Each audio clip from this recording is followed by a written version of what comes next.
नौकरी के बदले जमीन घोटाले में लालू प्रसाद यादव के परिवार को दिल्ली की अदालत से बड़ी राहत मिली है। कोर्ट ने उन्हें जमानत दे दी है। दिल्ली राउज एवेन्यू कोर्ट में लालू प्रसाद यादव की पत्नी और बिहार के पूर्व सीएम राबड़ी देवी, बेटी मीसा भारती और हेमा यादव को अंतरिम जमानत दे दी गई। कोर्ट ने मामले में सुनवाई करते हुए एक अन्य आरोपी हृदयानंद चौधरी को भी अंतरिम जमानत दे दी है। आपको बता दें कि कोर्ट ने 1 लाख के मुचलके पर उसकी जमानत अर्जी स्वीकार कर ली। लैंड फॉर जॉब मामले को लेकर लालू प्रसाद यादव और उनके परिवार पर लगातार राजनीतिक हमले किए जाते रहे हैं। इसके साथ ही कोर्ट ने अगली सुनवाई 28 फरवरी को मुकर्रर की है।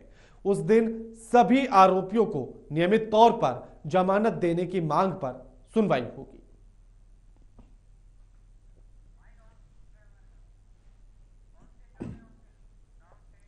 और इस खबर पर हमारे साथ हमारे संवाददाता ओमशील जुड़ गए हैं। ओम, लैंड फॉर जॉब को लेकर जो मामला चल रहा था लालू प्रसाद यादव पर, उसमें उनके परिवार को जमानत दे दी गई है और केवल 1 लाख के मुचलके पर, क्या कुछ पूरी जानकारी?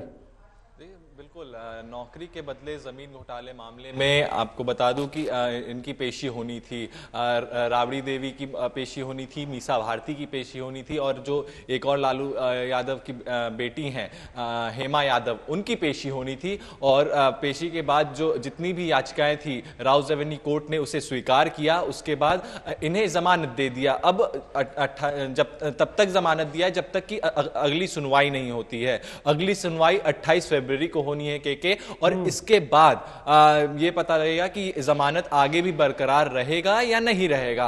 अब सवाल ये है कि जिस तरीके से जो केंद्र एजेंसियां हैं वो काम कर रही हैं, उस पर लगातार विपक्ष तमाम सवालिया निशान खड़े कर रहे हैं कि क्या ये जो कार्रवाई है ये केंद्र एजेंसी की कार्रवाई है या फिर चुनावी कार्रवाई है।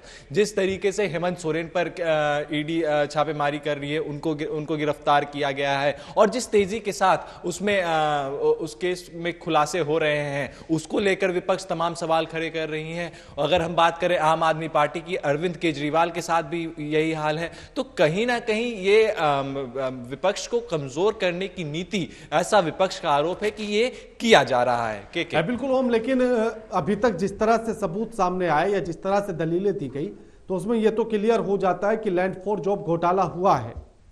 लेकिन अब अगर उस पर यह जमानत मिल जाती है, अभी तो अंतरिम जमानत मिली है, और अगर आगे भी जमानत मिल जाती है 1 लाख के मुचलकों पर, तो क्या ये उन पीड़ितों के लिए इंसाफ होगा? देखिए बिल्कुल, क्योंकि ये जो मामला है काफी संजीदा हो जाता है, क्योंकि ये अभी का मामला नहीं है। जब लालू यादव रेल मंत्री हुआ करते थे तब का ये मामला है कि नौकरी के बदले जमीन घोटाले। अब जो इससे पीड़ित थे, जो नौकरी के बदले जमीन अपना दिए, उसके बाद से जो ये केस वगैरह चल रहे थे, उनके लिए इंसाफ की मांग लगातार उठते जा रही है। इसी का हवाला जो केंद्र सरकार है वो भी देती है और जो उनके तरफ से वकील हैं वो भी देते हैं। पर जो अभी जमानत याचिका हुई है, आपको पता होगा कि बहुत दिन पहले तक जमानत नहीं हो रही थी, जिसको लेकर राबड़ी देवी के जो वकील वगैरह हैं वो मुखर होके सामने बोल भी रहे थे कि कोर्ट की तरफ से जमानत हमें नहीं मिल रही है। लालू यादव को भी, आपको याद होगा, लालू यादव को भी जमानत नहीं मिल रहे थे, कई दिनों तक वो जेल में भी रहे थे। पर अब जो सवाल है कि तेजस्वी यादव का भी इसमें नाम सामने आ रहा है, उनसे भी पूछताछ की जा रही है। अब पूछताछ में क्या कुछ निकलकर सामने आता है, बहरहाल उनको अभी फिलहाल तेजस्वी यादव को राहत दिया गया है, लेकिन ये राहत कब तक दी जाती है कोर्ट की तरफ से, न्यायालय की तरफ से, ये देखने वाली बात होगी। बिल्कुल, शुक्रिया ओम आपका हमारे साथ ये तमाम बातचीत करने के लिए और जानकारी साझा करने के लिए। मुंबई के दहिसर में शिवसेना यूबीटी के नेता अभिषेक घोसालकर की गोली मारकर हत्या कर दी गई। घोसालकर की हत्या पर शिवसेना यूबीटी के नेता संजय राउत ने महाराष्ट्र के सीएम एकनाथ शिंदे पर बड़ा आरोप लगाया। संजय राउत ने कहा कि महाराष्ट्र में गुंडा राज है और माफिया राज चल रहा है, इसके लिए शिंदे सरकार जिम्मेदार है। संजय राउत ने कहा कि हम चुप नहीं बैठेंगे, अब आपकी ईडी सीबीआई कहां है? इस गुंडा राज के लिए पीएम मोदी और केंद्रीय गृह मंत्री अमित शाह जिम्मेदार हैं।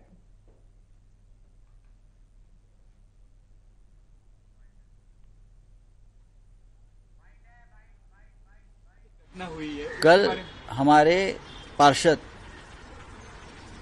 शिवसेना के मेरे साथी विनोद घोसालकर, जो बहुत ही निष्ठावंत शिवसैनिक रहे, पार्टी के उपनेता है, उनका बेटा वो भी पार्षद रहा है, अभिषेक घोसाळकर को जिस प्रकार से उनकी हत्या हुई मुंबई में, ये बहुत ही गंभीर बात है। पूरे महाराष्ट्र में गुंडाराज चल रहा है, माफिया राज चल रहा है और शिंदे सरकार के आशीर्वाद से ये माफिया राज चल रहा है। दर दिन मुख्यमंत्री के निवास स्थान पर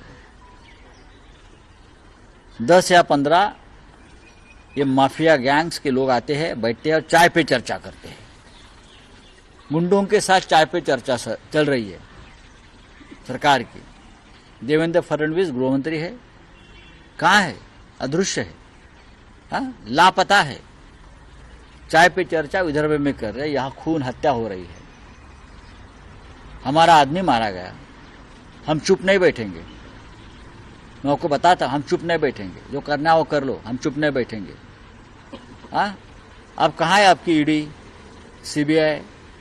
इतना सब कुछ हो रहा है मुंबई में, महाराष्ट्र में।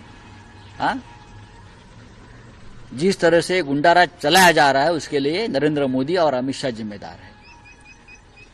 देश के प्रधानमंत्री ने, गृह मंत्री ने ये गैर कानूनी सरकार महाराष्ट्र पर माथे पर जो बिठाया है ना, ये उनकी जिम्मेदारी है। उनकी वजह से महाराष्ट्र में गुंडाराज चल रहा है और इस गुंडाराज को दिल्ली।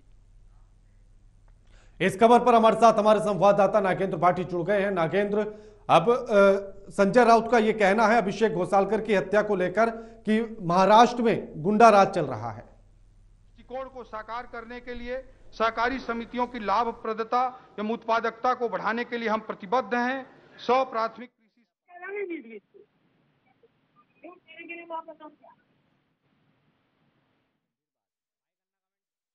महाराष्ट्र में कर हत्या कर दी गई है और संजय राउत ने इसी को लेकर एकनाथ शिंदे सरकार पर निशाना साधा है। महाराष्ट्र में उन्होंने कहा कि गुंडा राज चल रहा है, माफिया राज चल रहा है। नागेंद्र, अब ऐसे में सवाल यह है कि संजय राउत ने अभिषेक घोसालकर की हत्या को लेकर एकनाथ शिंदे पर निशाना साधा और उन्होंने कहा कि महाराष्ट्र में गुंडा राज और माफिया राज है। बिल्कुल केके, देखिए जिस तरह से ये गोलीकांड हुआ है और इसमें शिवसेना यूबीटी के जो नेता हैं उनकी मौत हुई है और इसमें बड़ी बात यह है कि जिसने ये हत्या की है उसने खुद को भी बाद में 4 गोलियां मारी है और उसकी भी मौत हो गई है। दोनों के बीच में ये बताया जा रहा है कि पहले से ही राजनीतिक दबदबे को लेकर आपस में ठनी रहती थी और इस दौरान भी कुछ ऐसा ही हुआ और उसमें जो शिवसेना के पूर्व पार्षद हैं उनको गोली मारकर खुद को भी 4 गोलियां अपने आप को मारी है। तो उसके बाद से ही अब जो शिवसेना यूबीटी के नेता हैं, बड़े नेता हैं, उनकी तरफ से आरोप यही लगाया जा रहा है कि महाराष्ट्र के अंदर कानून का किसी को कोई डर नहीं है। इससे पहले भी बीजेपी के एक नेता ने किसी को गोली मारी थी और उसने कहा था कि उसे गर्व है कि वो उसने ये सब किया है। तो लगातार जो सवाल है वो कानून व्यवस्था को लेकर उठ रहे हैं और जिस तरह के आरोप संजय राउत लगा रहे हैं कि चाय पर चर्चा बदमाशों के साथ होती है, कहाँ है अब डिप्टी सीएम, तो तमाम तरह के जो आरोप हैं वो शिवसेना यूबीटी के नेताओं की तरफ से लगाए जा रहे हैं, खास तौर से कानूनी व्यवस्था को लेकर। बिल्कुल नागेंद्र, उनका यह भी कहना है कि आरोपी कुछ दिन पहले भी एकनाथ शिंदे से मिले थे और अब तो चाय पर चर्चा होती है माफियाओं से और गुंडों से महाराष्ट्र में। बिल्कुल, देखिए जो वो आरोप लगा रहे हैं और क्योंकि दोनों ही राजनीति से रसूख रखते थे, दोनों का ताल्लुक राजनीति से था और चाहे एकनाथ शिंदे की बात करें या फिर संजय राउत की बात करें, अभी 7 महीने पहले तक दोनों एक ही साथ काम करते थे। अब पार्टियां अलग हो गई हैं तो जो नीचे के लेवल के कार्यकर्ता हैं उनके साथ भी यही स्थिति हुई है। कुछ लोग शिंदे गुट के साथ गए हैं, कुछ लोग शिवसेना यूबीटी के साथ हैं। तो निचले स्तर पर भी आपस में राजनीति में क्षेत्र में किसका कितना दबदबा होगा उसको लेकर जो आम कार्यकर्ता हैं उनके बीच में किस तरह की ठनी हुई है, ये आप इस घटना के बाद से देख सकते हैं कि जो 2 कार्यकर्ता लगातार एक साथ काम कर रहे थे। पार्टी में अब जिस तरह से अलग अलग पार्टी बनी है, उसके बाद से कार्यकर्ताओं में भी मनमुटाव देखा जा रहा है और इस कदर तक पहुंच चुका है कि लोग एक दूसरे की जान ले रहे हैं। बिल्कुल, शुक्रिया नागेंद्र आपका हमारे साथ ये तमाम बातचीत करने के लिए।